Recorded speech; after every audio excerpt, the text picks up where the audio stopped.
But whether Frontiers is truly the next step for Sonic remains to be seen. But what I hope for, long for, more than that, is a game with confidence.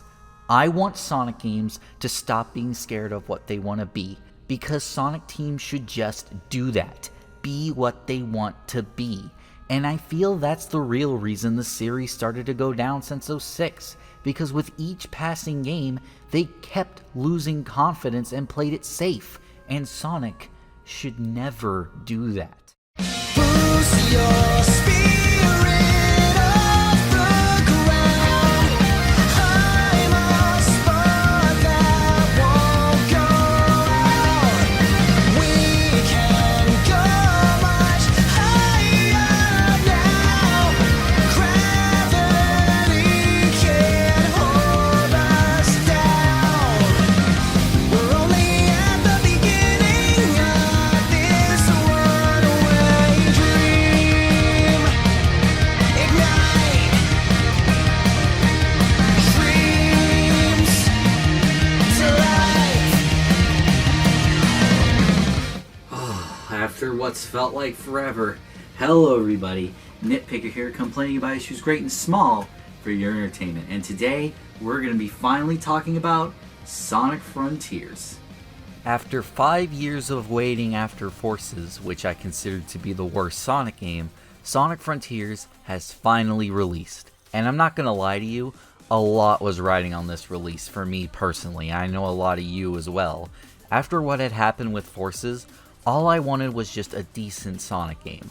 I didn't care what it had in it. It could have had the worst elements of all the Sonic games I hated combined, but as long as I had fun with it, I didn't care.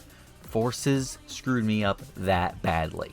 So imagine my surprise when in 2021, it seems like Sonic Team were doing some major shakeups. Because after Sonic Central 2021, some leaks were uncovered that Sonic Team was making an open world Sonic game. An open world Sonic game? Boy, that sure is risky, but it sounds super promising.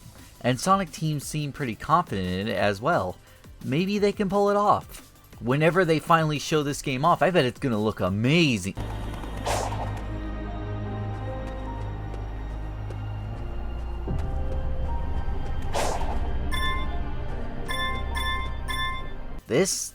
This is not a great reveal. We waited a year to finally see this game in action, and this is how they chose to reveal it? It's so aimless. It's so lifeless. It's so boring. Where's all the cool stuff at? What's your main objective? What's the progression? Now, to be completely fair, I personally saw this reveal as more of the concept that they were going for and didn't want to show off anything major until Origins released. But that doesn't excuse the fact that this reveal was complete ass and made everybody clown on Sonic all over again. And can you blame them? No amount of copium can defend this reveal. This sucked. And a lot of people were already getting ready to sharpen their pitchforks for the holiday 2022 release date. But then, something happened. Starting in August at Gamescom, we saw a decent story trailer for the game, but people played a demo of the game at Gamescom and everybody was jazzed about what they played. Even people that were disappointed in Forces. Not only that, but the marketing team were actually starting to put together trailers showing substantial amounts of footage and actually talking about what you do in the game, and it started sounding really promising. The main thing of note was the progression of the game. The game's progression consisted of exploring, sick-looking combat, platforming, and collecting the Chaos Emeralds. There were a few worries still left on the table, including a massive one, which we'll get into that later, but the hype train was still pretty big for this game. Even from people who didn't play Sonic or had given up on the franchise because of the lack of quality. But did it work out? Is this a great Sonic game and not just to longtime fans? Well, it's time to find out. Let's nitpick Sonic Frontiers for Nintendo Switch and PS5. The game opens with Eggman arriving at the Starfall Islands, strange islands somehow connected to the Chaos Emeralds, and the knowledge of a race simply known as the Ancients. While Eggman is unlocking this power with a disc, it sets free ancient technologies to which Eggman's AI known as Sage begins an emergency protocol and pulls Eggman into cyberspace. Later on, during a Tails Tube episode, that's not a joke, Sonic, Tails, and Amy are headed to the Starfall Islands after finding out the Chaos Emeralds were there. But while approaching these islands, the three get sucked into a wormhole into cyberspace. Sonic manages to escape and hears a voice explaining that he is the key to escaping cyberspace and removing the locks between dimensions that will set Sonic friends free. With that being the only direction he has, he races off to collect the Chaos Emeralds to stop the Titans and save his friends. But while he's saving his friends, he keeps getting corrupted by the power that was holding them. And that's it for now because I don't want to cover spoilers. I won't be giving any thoughts on the story just yet because a lot of what I want to talk about has to do with spoilers, and I know a majority of you probably don't want to hear it, so we'll be covering them in the spoilers section. So for now, let's start with the presentation. We're going to start off with the game itself because it's what I'm personally the most critical about. And don't give me that look. Yes, this game looks beautiful, especially on modern consoles like the PS5, and the Switch version, well, it looked like it got just the absolute best cheese grate session. Man, whatever they put this Switch version through, I want to put my dick in it. But no, that is fine. What I'm the most critical about is the art direction, because Sonic Frontiers goes for a more realistic art style, and that itself isn't bad. When we saw the trailers for the game, I compared it to the Sonic 06 CGI cutscenes. Not the real-time ones though, because those were hot trash. But anyway, my point is, I can kinda see what they were doing, and while I think it does look great and very pretty, it does have a side effect of not looking as good as the other games in the series, like Sonic Unleashed or Sonic Adventure, or even games that went for a realistic angle, like Sonic Adventure 2, or even the grungy style of Shadow the Hedgehog. That's not to say that Frontiers doesn't have any style to it, because they tried to with the technology aspect, likely taking inspiration from Horizon Zero Dawn. While a valid attempt, I just think they should have went a bit more crazy with it. That doesn't make it bad or anything, just when you compare it to the other games in the series, while Frontiers does look better graphically, it doesn't look better artistically. What does look better artistically than some of the other games in the series are the cutscenes, and I am so happy to say that after Forces. However, only some of them do. Because for the non-mandatory and even some of the mandatory cutscenes, Sonic Frontiers uses that Ubisoft animated cutscene thing where it just tries its best to lip sync. Most of them are okay, it's fine, and I get it because there's a lot of interactions with Sonic and Co. But what's funny is that you could just go up and talk to Sage like you're asking her if Burger King's fries are any good, and no, they're not, but their onion rings are pretty good.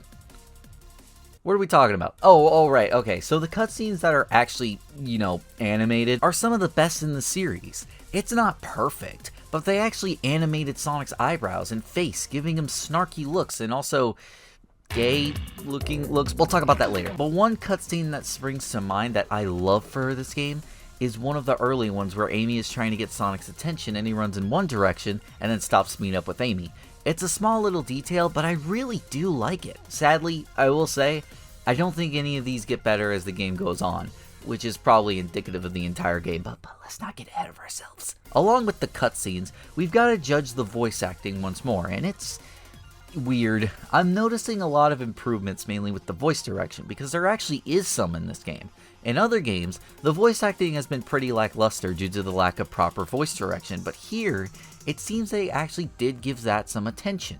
However, the voices sound weirder to me for some reason. Amy has a bit of a southern girl in her, Knuckles sounds fine, just the voice sounds a bit derpy, and Sonic himself, for whatever reason, Roger changed his voice for Sonic again. We went from drunk college student in Sonic Colors to Sonic trying to sound like Ezio from Assassin's Creed. And I'm not going to deny that it doesn't work, but I feel like the voice work he did in Forces was actually pretty good. But I guess since this game is going for a more somber vibe, they thought it would fit better, and it kind of does, but I don't know. I'll have to get used to it. Let me know what you think about Roger's new voice out in the comments, and also make sure to like the video, okay? Thanks. So let's get to the gameplay before I start pissing people off. So what is Sonic Frontiers, and do I think the gameplay is fun? Well, let's get into it. Sonic Frontiers is an open zone game, and you're probably like me and we're thinking, well, what's the difference? I had to figure that out too, and it took me a while into the first island to realize it, but the best way to describe Sonic Frontiers is that it's not really an open world, it's a playground. They give a big, wide open field for Sonic to run around with nothing getting in his way, and you have rails and platforms for you to accelerate and collect memory tokens on. which by the way, these memory tokens are everywhere all over the place, constantly rewarding you for platforming and exploring. The main thing I like about these memory tokens is that they are themed to every character. Amy, you're collecting hearts, Knuckles, you're collecting medallions, and Tails, you're collecting wrenches. As you collect these memory tokens, you're progressing through the story and unlocking cutscenes where Sonic interacts with these characters, and they all have something going on. I won't go into specifics now to save for spoilers, but all I will say is that I love what they're doing with Tails, and Knuckles and Sonic have something going on, just saying. Along with those cutscenes though, you'll unlock these little minigames, which are honestly pretty fun to play. They aren't the deepest things in the world, but they're fun. There's a couple where you have to lead the Cocos to a certain point, rallying them up. There's mechanical collectible, which sucks a lot. And then there's this one minigame where you have to rally the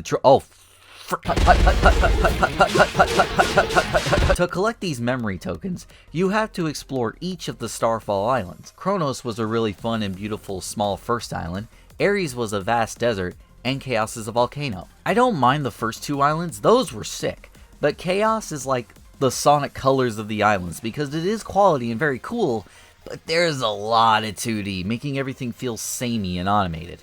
Oh yeah, which, by the way, there are 2D sections in this game, but I honestly do not mind that. I think it's even cool to see the island from that perspective. But collecting the memory tokens isn't the only means to progression, because you also need the Chaos Emeralds, and you only need a couple from collecting memory tokens, so how do you get the rest? Well, this is where Frontiers really shines in my eyes, because in my own personal opinion, I think Frontiers has one of the most fun progression systems in a game I played in a while. In order to collect the Chaos Emeralds, you need vault keys to unlock them from the Chaos Emerald vaults. In order to get vault keys, you need to play platforming stages and complete objectives to unlock as many as possible. In order to do that though, you need portal gears. So let's start there. To get portal gears, you can obtain them through exploration, or specifically through combat. That's right. For the first time since Sonic Unleashed, Sonic now has a combat and combo system, and it's incredibly fun and fluid, if a little repetitive.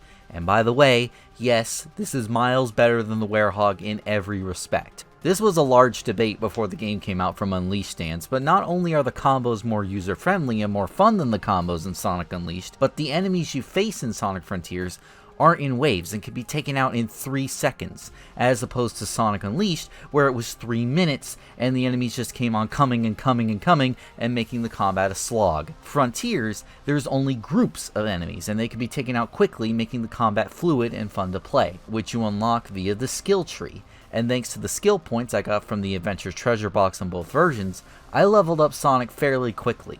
Maybe a bit too quickly. Regardless, the combos and moves you unlock are very fun to use. You have some basic ones where you can use your stomp against enemies during a combo. There's quick versions of some attacks like the quick side loop that you can use against shield enemies so you don't have to circle around them every time. But then there's the additions to your moveset like Sonic Boom, which pretty much breaks the game. It's a projectile attack that you can use until you touch the ground. However, the problem is that your fall speed isn't that fast, so you'll have taken out the enemy and had an air sandwich by the time you hit the ground. There's other moves like Wild Rush where you dodge to the side and press the square button, and when I first played this game, it was finicky as hell for some reason, but as I played the game on PS5, I managed to get the attack down. One fundamental complaint I do have is with the quick side loop, because once you get to Ares, you start running into these shield enemies, and your quick side loop should make quick work of them. However, you have to make an attack on them first, meaning you have to hit the shield, Sonic will fumble back a bit, and you have to quickly spam the triangle button to hope it'll do the move. I think having it as part of Sonic's moveset like the Sonic Boom would have been a better choice. What is a part of Sonic's moveset is the new Phantom Rush move. After hitting a certain combo, Sonic starts going ham on whatever you're fighting, and it's a really cool flashy looking move. You know what else is flashy? This poppin'. Yeah, before we go on with the progression, I feel I need to talk about the technical issues with this game. No worries, there are no bugs and glitches whatsoever. You might get stuck on something here and there, but overall it is stable. No frame drops either, even on Nintendo Switch. Speaking of that, the Nintendo Switch version of this game is actually pretty solid. Apparently it uses an AMD technology to help it run, and it works pretty well. Because other than it running in a super low resolution, it's uncompromised. Until you solve a puzzle and it does that little effect and then it looks like the screen is pixelated all over. Anyway, a problem that's on all platforms though is the pop-in. I don't think it's horrible or even unplayable, but it is definitely annoying. Platforming sections where you easily should be able to look at and map out where you go, you can't because the pop-in is abysmal. Now, I understand. You're Sonic the Hedgehog. You running so much across these open zones has to be a nightmare to optimize, especially when you don't have a lot of time.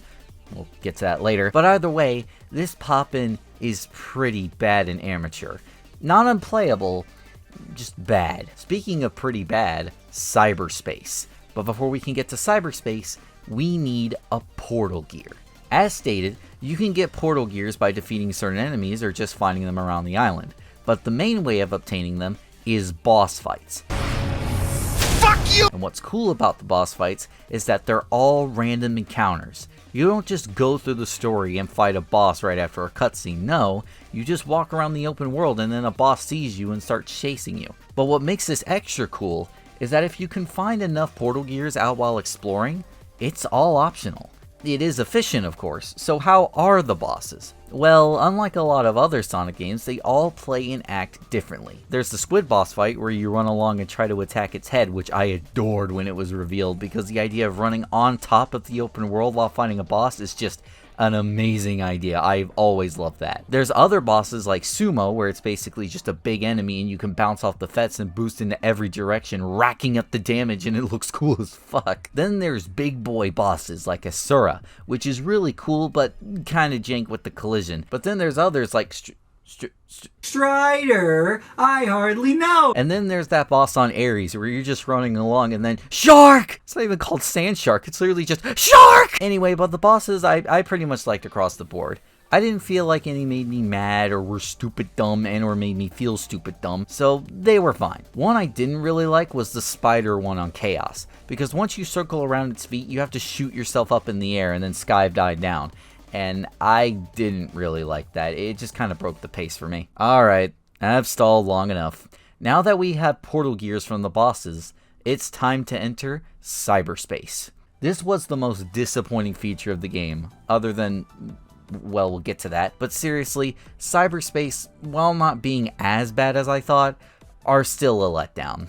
On one hand, I love these as part of the progression, and I am a sucker for giving bite-sized levels with multiple objectives to gain progression nuggets, and in my opinion, that's the best part of Cyberspace. When you enter Cyberspace, you're given 4 objectives. Get all of them and you'll get 4 vault keys, which is a genius move, and some of these Cyberspace stages, I did struggle on getting the S rank, and yes, that does include 1-2, that took me a long time to get the S rank on. However, while being genius in concept, the problem lies in its controls and level design.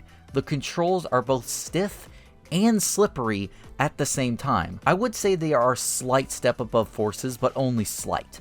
And that's just because it doesn't have that stupid acceleration problem. And the reason why it doesn't have that is because there is no acceleration. Yeah, when you're not boosting, Sonic moves at a snail's pace. You have to boost to get any speed whatsoever. Either way, the only reason I feel about these stages is because I'm comparing them to the past boost titles. And if you were to differ them from those, these stages would be alright. The problem is, they are pretty much making you compare them by default, because Sonic Frontiers rips level design from other games, mainly Unleashed Generations and Colors with Adventure 2 sprinkled in there, and maybe some others I didn't catch. They picked some weird ones too to move over. Like sure, we got City Escape and Windmill Isle Act 2, which is cool, but not only did they bring over Rooftop Run Act 3, they brought over Missouri Act 2. You know, the stage that's supposed to teach you to use the drift and yet somehow isn't built for it. Weirdly enough though, the drift in this stage sucks, but I can actually beat this stage without falling off the ledge, so which one is the real bad one here? Oddly enough, however, by the end of the game, the stages get original, and they're actually kinda good. Not the best stages in the world, but they're actually built around how Sonic controls, making them not annoying to play. What a concept! And of course, the Cyberspace stages only have 4 themes: Green Hill, Chemical Plant, Sky Sanctuary, and City. And yeah, it does get repetitive, especially if you're getting tired of Green Hill. I mean, just look at what they did to my boy Skyrail! Anyway, despite those issues, I get the most fun out of Cyberspace when I'm trying to speedrun them and get faster times. The only problem is with those limited shitty controls, there's not much to mess with, unless you're breaking the game with that one move people found, but I rest my case. Now, we've spent a lot of time talking about the progression of Sonic Frontiers, but what if you wanted to skip a main portion of it, wanted to go fishing, and you had a crush on Big the Cat? Well, Sonic Frontiers solves all of those problems. Well, except for the crush on Big the Cat, that might make it worse. Because instead of collecting the memory tokens, portal gears, and vault keys, all you need to do is collect some of these purple coins, or win a bunch of them starting on Ares with the Starlight event, which looks pretty cool, don't get me wrong. But I have enough purple coins, can you not block my screen, please? You can fish with Big in Cyberspace, which, if you didn't know, was actually in the Knuckles prologue. See, there he is. Anyway, this is really cool, don't get me wrong, and it is a definite nice change of pace. However, I kinda wish it was a little more like a fishing game, or at least took a little longer to get a bite. Because what you do is throw in the line, wait like 5 seconds, and then you reel it in. It's fun and addicting, but I feel like I could spend hours if it controlled and played more like Sonic Adventure. Because as an optional minigame like in Frontiers, that would be an awesome idea. Maybe the next game. Either way, fishing as is awesome. Anyway, we now have enough vault keys to get all the Chaos Emeralds, and I've already done all the minigames and side quests, which means all we have to do is head straight to the Wasn't this region locked off before? I think you can interact with it now. Oh my god, just line it up, That's it, I hate this game.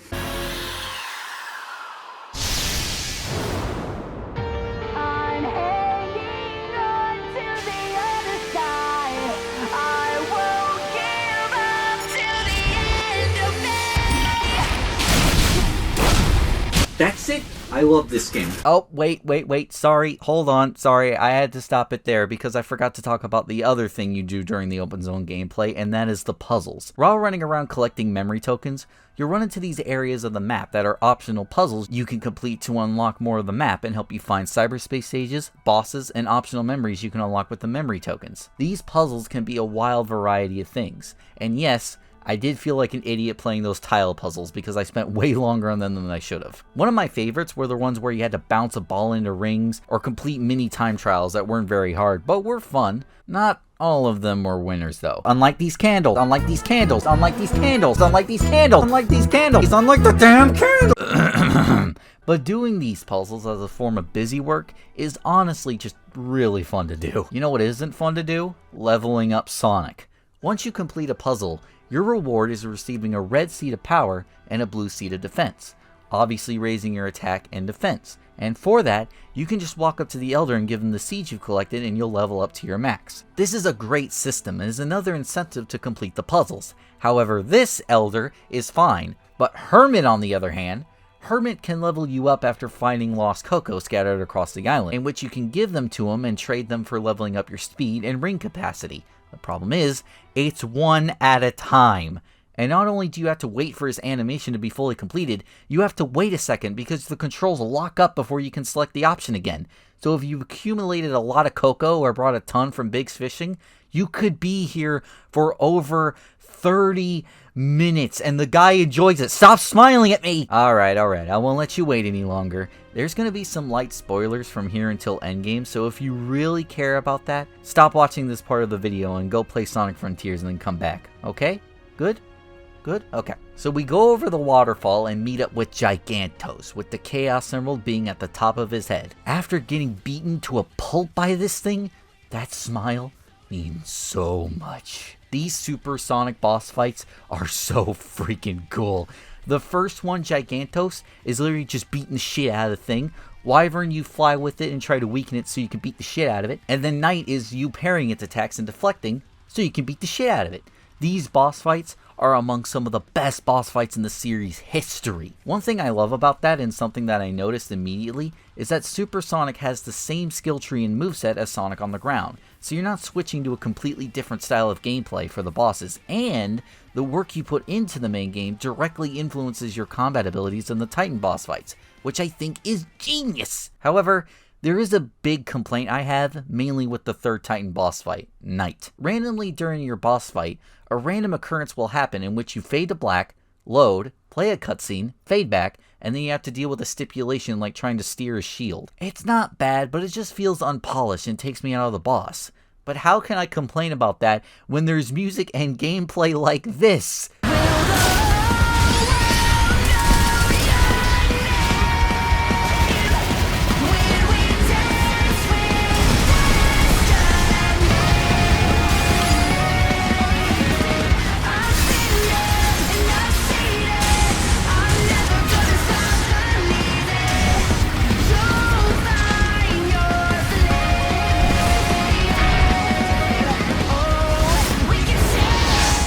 Speaking of music, not counting the awesome supersonic themes, the soundtrack is pretty damn solid for this game. Tomiya has gone on records and interviews talking about how much he wanted to invoke this feeling of somberness with the Starfall Islands, and I have to say, he succeeded. The themes are an incredible vibe while running around and platforming. I also really enjoyed the Cyberspace tracks, which, given the nature, are more electronic, and looking past a couple I thought sounded really bad, and one I swear sounded like it was out of Friday Night Funkin', there was a lot I thought were either alright, or pretty catchy and satisfying. What also was pretty satisfying is our final topic before we talk about the ending, and that's the story. And I have quite a bit to say, so make sure to stick around. So as we've been talking about, the story revolves around Sonic saving his friends and rescuing them from cyberspace. But along with that, we actually get lore for the first time in ages. Probably since I'd say Sonic Adventure 2, and the first time we got Chaos Emerald lore was probably Sonic Adventure, though I guess we could say Sonic Unleashed, but not much. Correct me if I'm wrong on that. But for me, the lore stuff is what's the most disappointing about this game, and it's not really the game's fault, it was the marketing for Frontiers, because they hyped this shit up like a mystery. And while I was surprised that the Ancients of the Starfall Islands were connected to the Chaos Emeralds and Chaos, the history of the Ancients as presented is not really that deep. Which again is fine, until you sell it to me as a mystery, because the only thing that surprised me was the fact that Starfall is the home of the Chaos Emeralds, nothing else. Again, that's not the game's fault, but it's still an issue. But where the game let me down lore-wise, the game didn't disappoint me character-wise, because the characterization between Sonic and friends is where the game's story truly shines. All of Sonic's friends are now back in the spotlight after years of being pushed to the side because of critics, and I could not be happier. These characters don't feel like Sonic's sidekicks anymore. They have goals and dreams now. Amy wants to share love with the world, Knuckles wants to go on his own adventure and not worry about the Master Emerald, Tails wants to stand on his own and not be in Sonic's shadow, and I'm just saying, they better build upon these in future games because I want to see this play out, especially with Tails. So Sega, you better not pull the plug on this because Ian seems to have plans here. I also like the new character Sage a lot.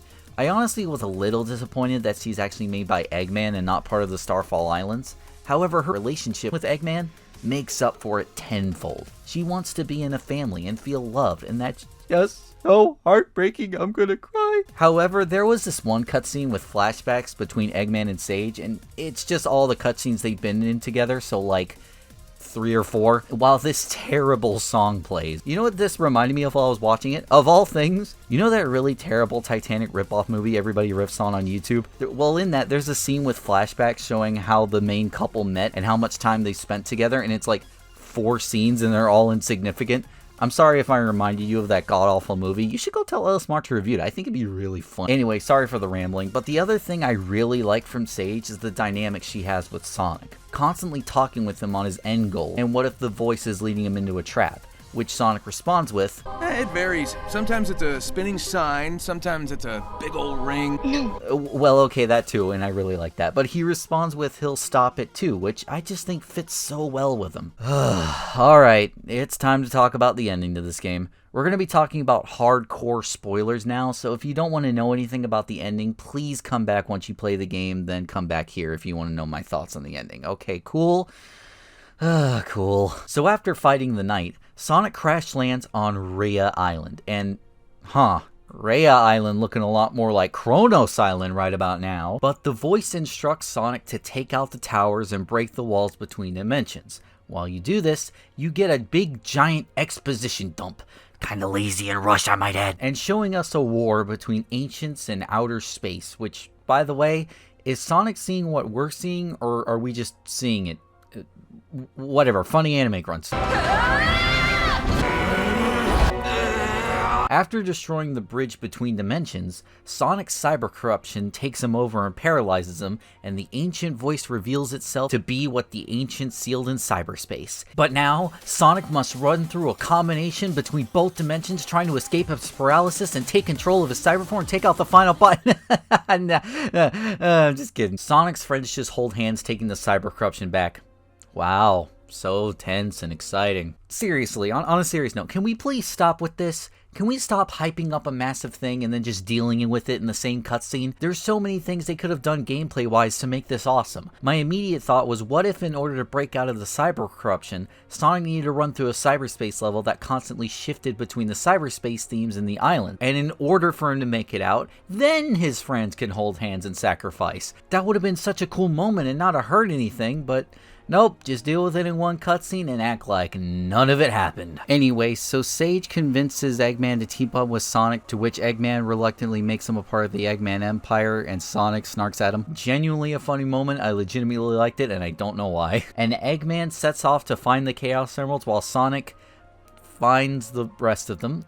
Okay. On an island that looks yet another part of Kronos, just like Rhea. Oh, and what are the memory tokens this time? Hearts. For Sage. Now, I understand this is because Sage's character is about wanting a family. I get all that. But why are the collectibles just hearts again? I was pretty disappointed when I got to this section of the game, because it literally felt like Sonic Team was out of time and just reuse assets or even split up Kronos even in order to reach a deadline. And mind you, they did this with a 1-year delay after pressure from Sonic Team to Sega. So imagine what this game would have been like if that game released last year. Oy vey. Either way, we collected all of the Chaos Emeralds one last time, with Eggman collecting the last one, and... You know, I have just suddenly realized that they have not set up another forum yet, and we're about to get all the Chaos Emeralds. So are they just gonna... have Super Sonic again for the final boss, making it incredibly anticlimactic? Yes. Yes, they are. But not only that, after fighting the boss, which is incredibly easy, I might add, we got shot up into space to face the end, and we pressed 2 buttons, and then poof, that's it. Where's the climax? Where's the second phase it felt like it was building up to? What happened? Well, there's a reason for this. I was playing this game initially on normal mode, and I was quick to find out that the game apparently has something different if you play it in hard mode. And since I was getting the PS5 version of this game regardless, I was fully down for another playthrough. So let's see what's different. Well, before I get to that, I glossed over something while playing up the dramatics of how anticlimactic it was. So when Sonic beats Supreme, Sage reveals to Eggman that all Sonic did was drive it out of its shell, and the true form was up in space, so Sage had to leave Eggman, where Eggman, hesitantly and heartbreakingly, grants her permission and asks her daughter to be careful, which came out of nowhere and broke my fucking heart. But Sonic and Sage make their way up to the end, and what is this? Yeah, so, something I never covered about this game is that in certain moments in order to progress, you must play quick games of Ikaruka in order to hack computers. And they use those mini games for the final boss, which is strange. I don't even know whether I hate this or not, because I honestly did have a lot of fun here, but this is not the kind of thing I want an ending to my Sonic game, and it's really weird to me they lock it behind hard mode. And hard mode this is, by the way, because it took me a long time to beat this part. But to be positive, this did give me the climax I was itching for the normal ending, and I won't lie, I did like it. I really did like the music, and more importantly, I liked the dialogue where the voice would just taunt you, and it made me pumped up ready to beat it. And I eventually did. And with that, Sonic launches up straight through the center of the moon, which I think causes it to fall towards Earth, to which Sage launches it and blows it up along with herself, ending Sonic Frontiers, with a reunite between friends, and one more heartbreaking scene with Eggman. This is in a Sonic game, and I am not cringing. What the hell? And Sonic and friends make their way off the island, promising to go their own way and chase their goals. And it ends with One Way Dream by Nate Wants to Battle. And as someone who adores Nate Wants to Battle and has always wanted him in a Sonic game, I'm happy. And I'm happy with this game. Sonic Frontiers exceeded my expectations in most of my respects. I can't guarantee it'll exceed yours, but after the dumpster fire that was Sonic Forces, all I wanted was something new and fresh for the series. And not only did I get that, I got something I truly enjoyed the whole way through. It has many problems, I will not deny that, but it doesn't detract from how happy this game makes me feel as a longtime Sonic fan who grew up with this series. Now all I want is for Sonic Team to just continue this. Don't pull a Sonic Colors with the follow-up on this game. Go all out. Don't just trim out the fat and call it a day. Make a sequel that truly innovates on what Sonic Frontiers laid the groundwork for. And to you, Sega, stop being a corporation. Let Sonic Team take as much time as they need to, because it's clear that they want to make great Sonic games. All they need is the time and the resources. I cannot stress enough how much this game made me excited for the future of Sonic, and all I hope is that Sonic Team and Sega can work together to make my excitement worth it. Please, make it worth it. And that's the end of my nitpick for Sonic Frontiers. It took a while to come out, and I apologize that it took so long, but stuff was going on behind the scenes, but, you know, at least it ended on a good Sonic game. This is going to be my last video for the year. I didn't have time to finish a Christmas video. I barely even could finish this, so I just want to thank you all so much for the support this past year. It's been an incredible year, and I'm not to mention like Fan Jam, meeting up with all my friends there. It was a blast. I wanted to make a video about it, but like I said, stuff was going on in the background, and I just had a great time, and that was just the highlight of this year, because this year was amazing for this channel. And now that the Sonic series is over, we're going into a new age for the channel, because I'm done with Sonic content for a while. Of course, I'll look into the newer Sonic games that come out, but next year is going to be different. So I hope you all stick around. I would greatly appreciate if you did. So if you like this video, make sure to subscribe and hit that like button. Got a bunch of great content in the works. And have a Merry Christmas. Sorry I couldn't get my tree ready. I have stuff coming in the mail. So yeah, thank you all so much for watching, and have a Merry Christmas. Have a happy rest of the year, and I'll see you in the next one. Taught me well.